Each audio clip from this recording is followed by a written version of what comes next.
And if you look at what's happened in, say, states that have gone completely red or completely blue, they have supermajorities of each.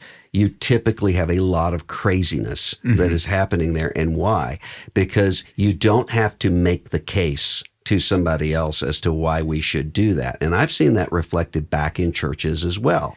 I mean, often when you have churches that have some differences, not on key core issues like the resurrection of Christ, but they have some differences in the congregation, they're having to explain to one another, look, when I'm emphasizing the sovereignty of God, I'm not talking about a lack of responsibility in human beings. Or when we're emphasizing the free will of people, we're not saying that God is not God. You have to make those arguments. And when you don't have to make them, you soon forget them. Yeah. And you actually turn into the caricature that someone warned you about. Yeah, that in that way, diversity itself becomes a necessary gift to a community. Yeah. Yeah.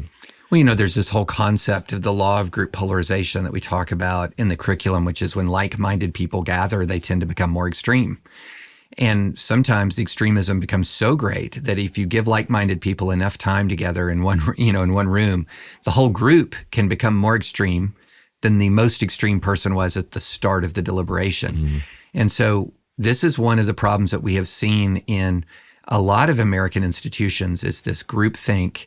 And then the worse it gets, the harder it is to break because you become so convinced of the totality of the truth on your side. Mm-hmm. And this is where you'll get into situations where people use terms like democrat to describe their political opponents because they're so totally convinced of the rightness of their side that opposition goes from being wrong, it goes from, to being actually evil to being actually demonic in character. And then once you're at that point, it's so hard to have a conversation. Yeah.